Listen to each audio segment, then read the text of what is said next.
ಆರೋಪ ಖಂಡನೆ, ಕಾನೂನು ಕ್ರಮಕ್ಕೆ ಮನವಿ. ನಮಸ್ಕಾರ, ನಾನು ಮಾಧವಿ ಲಾಖೆ. ಎಂಟಿವಿ ವೀಕ್ಷಕರಿಗೆ ಸ್ವಾಗತ.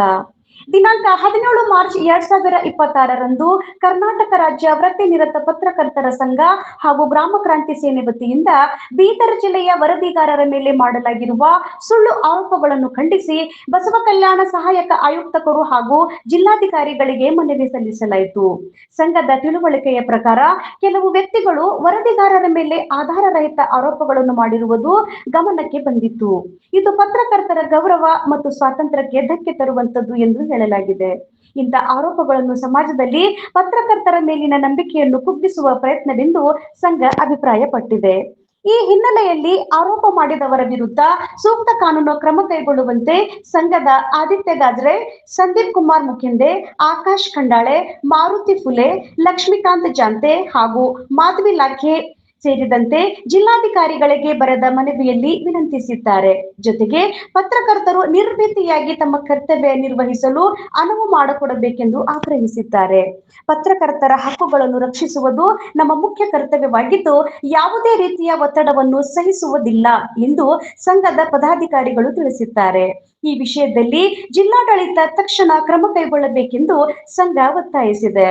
ವರದಿ ಮಾಧವಿ ಲಾಖೆ, ಎಂಟಿವಿ ನ್ಯೂಸ್ ಕನ್ನಡ. ನಿರಂತರ ಸುದ್ದಿ ಮತ್ತು ಜಾಹೀರಾತುಗಳಿಗಾಗಿ ಸಂಪರ್ಕಿಸಿ 9845856026.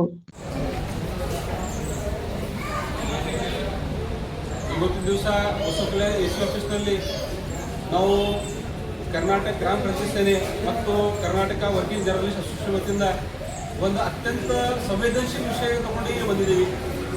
ಈ ವಿಷಯ ಏನೆಂದರೆ, ನಮಗೆಲ್ಲರಿಗೂ ಗೊತ್ತಿದ್ದ ವಿಷಯ, ಕನ್ನಡ ನಾಡಿ ನುಡಿ ಉಳಿಸ್ಬೇಕಂತೂ ಬಹಳಷ್ಟು ಹೋರಾಟಗಾರರು ನಾವು ಪ್ರಾಣ ಕೊಟ್ಟಿದ್ದಂಥ ಈ ಭೂಮಿ, ವಿಶ್ವಗುರು ಬಸವಣ್ಣವರು ಕನ್ನಡದಲ್ಲಿ ವಚನ ಸಾಹಿತ್ಯ ಬರೆದಿ ಇಡೀ ವಿಶ್ವಕ್ಕೆ ಸಂದೇಶ ಕೊಟ್ಟಿದ್ದಂಥ ಈ ಭೂಮಿಯಲ್ಲಿ ಹಲ್ಪಿ ತಾಲೂಕಿನಲ್ಲಿ ಬಸವಂತವಾಡಿ ಗ್ರಾಮದಲ್ಲಿ ಕೆಳ ದಿನದಲ್ಲಿ ಮರಾಠಿ ದಿನ ಆಚರಣೆ ಆಗಿ ಅಲ್ಲಿ ಮರಾಠಿ ಭಾಷೆ ಬಳಸುವಂಥ ಮಹಾರಾಷ್ಟ್ರದ ಕೆಲವು ಸಂಘಟನಾ ಬಂದು ಅಲ್ಲಿ ಕೆಲಸ ಮಾಡ್ತಾ ಇದ್ದಾರೆ.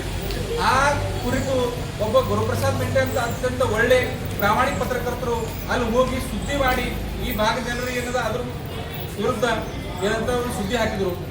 ಆ ಸುದ್ದಿ ಹಾಕಿದ ತಕ್ಷಣ ಆ ಪತ್ರಕರ್ತ ಏನಾದ ಗುರುಪ್ರಸಾದ್ ಮೆಂಟೆ ಅವರು ಏನಂತ ಅತ್ಯಂತ ದಬ್ಬಾಳಿಕೆ ಮಾಡಿ ಅವ್ರ ಮೇಲೆ ಏನಾದ ಅಲ್ಲಿ ಇಲ್ಲ ಸಲ್ಲದೆ ಆರೋಪ ಮಾಡಿ ಅವ್ರಿಗೆ ಏನಾದ ಎಲ್ಲರ ಕಮ್ಜೋರ್ ಮಾಡಿ ಏನು ಈ ಪ್ರಜಾಪ್ರಭುತ್ವ 4ನೇ ಸ್ತಂಭದ ಆ ಸ್ತಂಭದ ಕಮ್ಜೋರ್ ಮಾಡೋಂಥ ಕೆಲಸ ಅವ್ರು ಮಾಡಿದ್ದಾರೆ.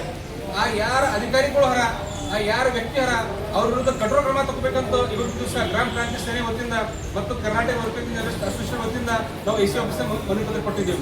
ಇದು ಮನವಿ ಪತ್ರ ಕೊಟ್ಟರೆ ಇಲ್ಲೇ ನಿಲ್ಲಲ್ಲ. ಯಾಕಂದ್ರು ಈ ಗಡಿ ಭಾಗದಲ್ಲಿ ಕನ್ನಡ ಉಳಿಸ್ಬೇಕಂತೂ ನಾವು ಎಲ್ಲರೂ ಪ್ರವಾಹ ಪ್ರಯತ್ನ ಮಾಡ್ತಾ ಇದ್ದೀವಿ. ಬಹಳಷ್ಟು ಸಂಘಟನೆಗಳು ಆ ಸಂಘಟನೆ ತ್ಯಾಗ ಕೊಡೋದ ಈ ಭಾಗ ಕರ್ನಾಟಕದಲ್ಲಿ ಉಳಿಬೇಕಂತೂ ಬಹಳಷ್ಟು ಹೋರಾಟಗಾರ ತಮ್ಮ ಪ್ರಾಣದ ಕೂಡ ಕೊಟ್ಟಿದಂಥ ಇತಿಹಾಸ ನಾವು ದಾಖಲೆ ನೋಡ್ಬೋದು. ಆದರೂ ಒಬ್ಬ ಸ್ವತಂತ್ರ ಪತ್ರಕರ್ತರ ಗುರುಪ್ರಸಾದ್ ಮೆಂಟೆ ನೀವು ಯಾರನ್ನು ಕೇಳ್ರಿ, ಹುಣಸೂರು ಭಾಗದಲ್ಲಿ, ಬೇಕರ್ ಭಾಗದಲ್ಲಿ, ಬಸವಕಲ್ಯಾಣ ಭಾಗದಲ್ಲಿ ಅತ್ಯಂತ ಪ್ರಾಮಾಣಿಕ ಪತ್ರಕಾರ, ರೈತರ ಮಗ, ಹೋರಾಟಗಾರ, ಒಳ್ಳೆ ಸುದ್ದಿ ಮಾಡಿ ತಮ್ಮ ಜೀವನ ಪ್ರಾಮಾಣಿಕತೆ ಹುಡುಕಿದಂಥ ಒಳ್ಳೆ ವ್ಯಕ್ತಿಯಲ್ಲಿ ಇವತ್ತು ಆರೋಪ ಹಾಕಿ ಅವ್ರಿಗೆ ಕಮ್ಜೋರ್ ಮಾಡೋಂಥ ಕೆಲಸ ಕೆಲವು ಶಕ್ತಿಗಳು ಮಾಡ್ತಾ ಇದೆ. ಆ ಶಕ್ತಿಗಳು ಕೂಡ ಹೇಳ್ತಾ ಇದ್ದೀವಿ, ಯಾರು ಕೂಡ ದಬ್ಬಳಿಕೆ ಮಾಡೋ ಕೂಡ ಅಂದದ ಸಾಧ್ಯತೆ ಇಲ್ಲ. ನಾವು ಎಲ್ಲರೂ ಕನ್ನಡ ಸಲುವಾಗಿ ಉಳಿಸೋ ಸಲುವಾಗಿ ನಾವು ನಿಮ್ಮ ಜೊತೆ ಇದ್ದೇವೆ ಅಂತ ಮಾತು ಹೇಳುತ್ತಾ ಮುಂಬರೋ ದಿನದಲ್ಲಿ ಯಾರ್ಯಾರು ಇದ್ರ ಹಿಂದೆ ಕೈವಾಡದ ಅವ್ರಿಗೆ ಶಿಕ್ಷೆ ಕೊಟ್ಟು ಅವ್ರಿಗೆ ಏನಾದ ಇದ್ರ ಬಗ್ಗೆ ಎಲ್ಲ ಏನು ಕನ್ನಡಪುರ ಸಂಘಟನೆ ಕೆಲಸ ಮಾಡ್ತಾರ ಅವ್ರ ಶಕ್ತಿ ತುಂಬಂತ ಕೆಲಸ ಇಲ್ಲಿನ ಸರ್ಕಾರ ಮಾಡ್ಬೇಕು. ಯಾಕಂದ್ರು ಯಾವುದೇ ರಾಜ್ಯದಲ್ಲಿ ಹೋಗ್ರಿ, ಯಾವುದು ಫಸ್ಟ್ ಲ್ಯಾಂಗ್ವೇಜ್ ಇರ್ತದೆ ಆ ಫಸ್ಟ್ ಲ್ಯಾಂಗ್ವೇಜ್ ನಾವು ಆದ್ಯತೆ ಕೊಡಬೇಕೇ ಆಯ್ತದೆ. ನಿಮ್ಮ ಮಾತೃಭಾಷೆ ಏನೂ ಇರಲಿ, ನೀವು ಮನೆಗೆ ಬೆಳೆಸ್ರಿ, ಆದ್ರೂ ನೀವು ಹೊರಗೆ ಯಾವ ಸಾರ್ವಜನಿಕ ಜೀವನದಾಗ ಬರ್ತೀರಿ, ಗೌರ್ಮೆಂಟ್ ಕಚೇರಿಯಲ್ಲಿ ಬರ್ತೀರಿ, ಆ ರಾಜ್ಯದ ಫಸ್ಟ್ ಲ್ಯಾಂಗ್ವೇಜ್ ಅದ, ಆ ಫಸ್ಟ್ ಲ್ಯಾಂಗ್ವೇಜ್ ಬೆಳೆಸಂತ ಕೆಲಸ ನೀವೆಲ್ಲರೂ ಮಾಡ್ತೀರಿ ಅಂತ ಮಾತನ್ನು ಹೇಳ್ತಾ ಮುಂಬರೋ ದಿನದಲ್ಲಿ ಇದ್ರ ಬಗ್ಗೆ ಕಠೋರ ಕ್ರಮ ತಗೊಂಡಿದ್ರು ಬರೀ ಉಗ್ರವಾದ ಹೋರಾಟ ಕರ್ನಾಟಕ ಕ್ರಾಂತಿ ಸೇನೆ, ವಿಷ್ಣು ಸೇನೆ ಮತ್ತು ಕರ್ನಾಟಕ ವರ್ಕಿಂಗ್ ಜರ್ನಲಿಸ್ಟ್ ಅಸೋಸಿಯೇಷನ್ ವತಿಯಿಂದ ಮತ್ತು ಎಲ್ಲರೂ ಕನ್ನಡ ಪರ ಸಂಘಟನೆಗಳು ಉಗ್ರವಾದ ಹೋರಾಟ ಮಾಡ್ತೀವಿ ಅಂತ ನಿಮ್ಮ ಮುಖಾಂತರ ನಾವು ಎಚ್ಚರಿಕೆ ಮಾಡ್ತೀವಿ.